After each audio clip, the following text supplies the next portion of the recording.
چائے کہانی کی رمضان سیریز کے ساتھ آپ کا سعود آپ کی خدمت میں حاضر۔ سیرت خاتم الانبیاء حضرت محمد مصطفیٰ صلی اللہ علیہ وآلہ وسلم، چیپٹر 21، قتل کی کوشش۔ قریش تو یہ کہہ کر چلے گئے، ابو طالب پریشان ہو گئے۔ وہ اپنی قوم کے غصے سے اچھی طرح واقف تھے، دوسری طرف وہ اس بات کو پسند نہیں کر سکتے تھے کہ کوئی بھی شخص حضور نبی کریم صلی اللہ علیہ وآلہ وسلم کو رسوا کرنے کی کوشش کرے۔ اس لیے انہوں نے حضور نبی کریم صلی اللہ علیہ وآلہ وسلم سے کہا، بھتیجے، تمہاری قوم کے لوگ میرے پاس آئے تھے، انہوں نے مجھ سے یہ کہا ہے، اس لیے اپنے اوپر اور مجھ پر رحم کرو اور مجھ پر ایسا بوجھ نہ ڈالو جس کو میں اٹھا نہ سکوں۔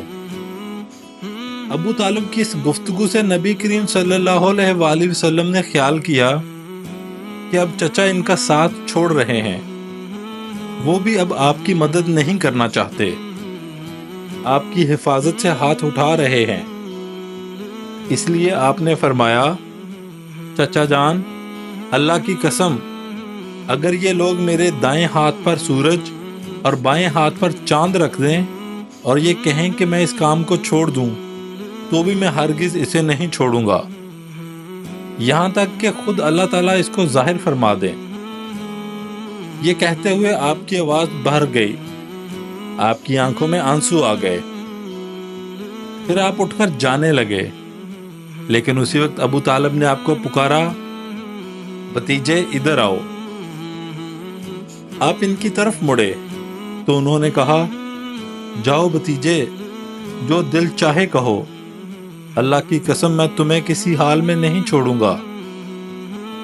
جب قریش کو اندازہ ہو گیا کہ ابو طالب آپ کا ساتھ چھوڑنے پر تیار نہیں ہیں تو وہ عمار بن ولید کو ساتھ لے کر ابو طالب کے پاس آئے اور بولے، ابو طالب، یہ عمار بن ولید ہیں، قریش کا سب سے زیادہ بہادر، طاقتور اور سب سے زیادہ حسین نوجوان ہے، تم اسے لے کر اپنا بیٹا بنا لو اور اس کے بدلے اپنے بھتیجے کو ہمارے حوالے کر دو، اس لیے کہ وہ تمہارے اور تمہارے باپ دادا کے دین کے خلاف جا رہا ہے، اس نے تمہاری قوم میں پھوٹ ڈال دی ہے اور ان کی عقلیں خراب کر دی ہیں، تم اسے ہمارے حوالے کر دو تاکہ ہم اسے قتل کر دیں، انسان کے بدلے ہم تمہیں انسان دے رہے ہیں۔ قریش کی یہ بیہودہ تجویز سن کر ابو طالب نے کہا، اللہ کی قسم، یہ ہرگز نہیں ہو سکتا۔ کیا تم یہ سمجھتے ہو کہ کوئی اونٹنی اپنے بچے کو چھوڑ کر کسی دوسرے بچے کی آرزومند ہو سکتی ہے؟ ان کا جواب سن کر مطعم بن عدی نے کہا، ابو طالب، تمہاری قوم نے تمہارے ساتھ انصاف کا معاملہ کیا ہے اور جو بات تمہیں ناپسند ہے اس سے چھٹکارے کے لیے کوشش کی ہے، اب میں نہیں سمجھتا کہ اس کے بعد تم ان کی کوئی اور پیشکش قبول کرو گے۔ جواب میں ابو طالب بولے، اللہ کی قسم، انہوں نے میرے ساتھ انصاف نہیں کیا، بلکہ تم سب نے مل کر مجھے رسوا کرنے اور میرے خلاف گٹھ جوڑ کرنے کے لیے یہ سب کچھ کیا ہے، اس لیے اب جو تمہارے دل میں آئے کر لو۔ بعد میں یہ شخص عمار بن ولید حبشہ میں کفر کی حالت میں مرا، اس پر جادو کر دیا گیا تھا۔ اس کے بعد یہ وحشت زدہ ہو کر جنگلوں میں اور گھاٹیوں میں مارا پھرا کرتا تھا۔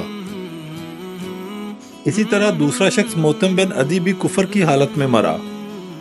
غرض، جب ابو طالب نے قریش کی یہ پیشکش بھی ٹھکرا دی تو معاملہ حد درجہ سنگین ہو گیا۔ دوسری طرف ابو طالب نے قریش کے خطرناک ارادوں کو بھانپ لیا۔ انہوں نے بنی ہاشم اور بنی عبد المطلب کو بلایا اور ان سے درخواست کی کہ سب مل کر آپ کی حفاظت کریں، آپ کا بچاؤ کریں۔ ان کی بات سن کر سوائے ابو لہب کے سب تیار ہو گئے۔ ابو لہب نے ان کا ساتھ نہ دیا۔ یہ بدبخت سختی کرنے اور آپ کے خلاف آواز اٹھانے سے باز نہ آیا۔ اسی طرح جو لوگ آپ پر ایمان لے آئے تھے، ان کی مخالفت میں بھی ابو لہب ہی سب سے پیش تھا۔ آپ کو اور آپ کے ساتھیوں کو تکالیف پہنچانے میں بھی یہ قریش سے بڑھ چڑھ کر تھا۔ آپ کو تکالیف پہنچانے کے سلسلے میں حضرت عباس رضی اللہ تعالیٰ عنہ ایک واقعہ بیان کرتے ہیں۔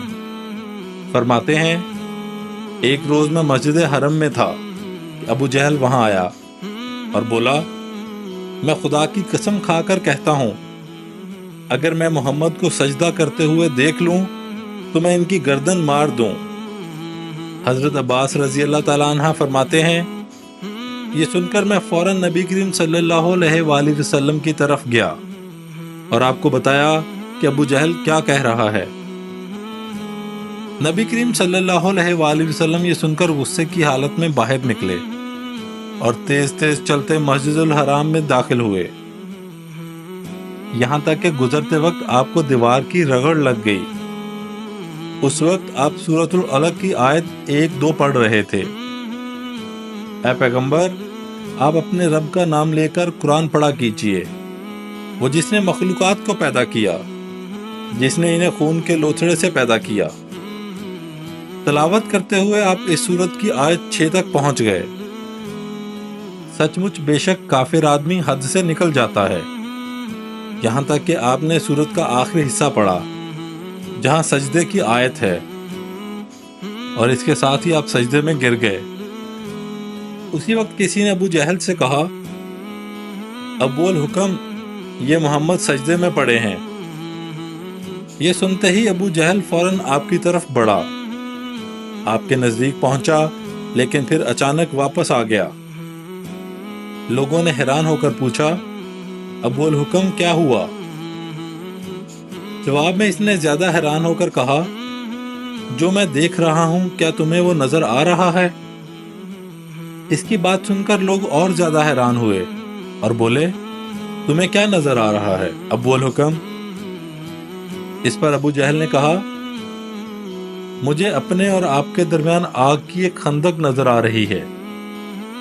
اسی طرح ایک دن ابو جہل نے کہا، اے گروہ قریش، جیسا کہ تم دیکھ رہے ہو، محمد تمہارے دین میں عیب ڈال رہا ہے، تمہارے معبودوں کو برا کہہ رہا ہے، تمہاری عقلوں کو خراب بتا رہا ہے، اور تمہارے باپ داداؤں کو گالیاں دے رہا ہے۔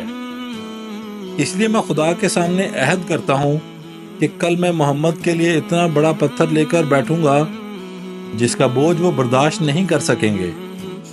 جو ہی وہ سجدے میں جائیں گے، میں وہ پتھر ان کے سر پر دے ماروں گا۔ اس کے بعد تم لوگوں کو اختیار ہے، چاہو تو اس معاملے میں میری مدد کرنا اور مجھے پناہ دینا، چاہو تو مجھے دشمنوں کے حوالے کر دینا، پھر بنی عبد مناف میرا جو بھی حشر کرے۔ یہ سن کر قریش نے کہا، اللہ کی قسم، ہم تمہیں کسی قیمت پر دغا نہیں دیں گے، اس لیے جو تم کرنا چاہتے ہو اطمینان سے کرو۔ دوسرے دن ابو جہل اپنے پروگرام کے مطابق ایک بھاری پتھر اٹھا لایا اور لگا نبی کریم صلی اللہ علیہ وآلہ وسلم کا انتظار کرنے۔ ادھر نبی کریم صلی اللہ علیہ وآلہ وسلم بھی عادت کے مطابق صبح نماز کے بعد وہاں تشریف لے آئے۔ اس وقت آپ کا قبلہ بیت المقدس کی طرف تھا۔ آپ نماز کے لیے رکن یمنی اور حجر اسود کے درمیان کھڑے ہوا کرتے تھے، کعبے کو اپنے اور بیت المقدس کے درمیان کر لیا کرتے تھے۔ آپ نے آتے ہی نماز کی نیت باندھ لی۔ ادھر قریش کے لوگ اپنے اپنے گھروں میں بیٹھے انتظار کر رہے تھے کہ دیکھیں آج کیا ہوتا ہے، ابو جہل اپنے پروگرام میں کامیاب ہوتا ہے یا نہیں۔ پھر جو ہی آپ سجدہ میں گئے، ابو جہل نے پتھر اٹھایا اور آپ کی طرف بڑھا۔ جیسے ہی وہ آپ کے نزدیک ہوا، ایک دم اس پر لرزہ طاری ہو گیا، چہرے کا رنگ اڑ گیا، گھبراہٹ کے عالم میں وہاں سے پیچھے ہٹ آیا۔ ادھر پتھر پر اس کے ہاتھ اس طرح جم گئے کہ اس نے چاہا ہاتھ اس پر سے ہٹا لے، لیکن ہٹا نہ سکا۔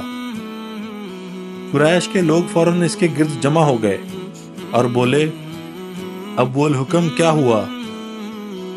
اس نے جواب دیا، میں نے رات تم سے جو کہا تھا اس کو پورا کرنے کے لیے میں محمد کی طرف بڑھا، مگر جیسے ہی ان کے قریب پہنچا ایک جوان اونٹ میرے راستے میں آ گیا۔ میں نے اس جیسا زبردست اونٹ آج تک نہیں دیکھا۔ وہ ایک دم میری طرف بڑھا جیسے مجھے کھا لے گا۔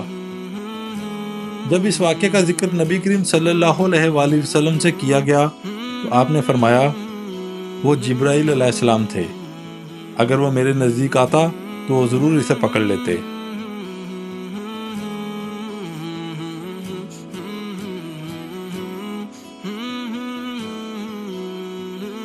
ایک چھوٹی سی کاوش آپ کے اپنے سعود کی طرف سے۔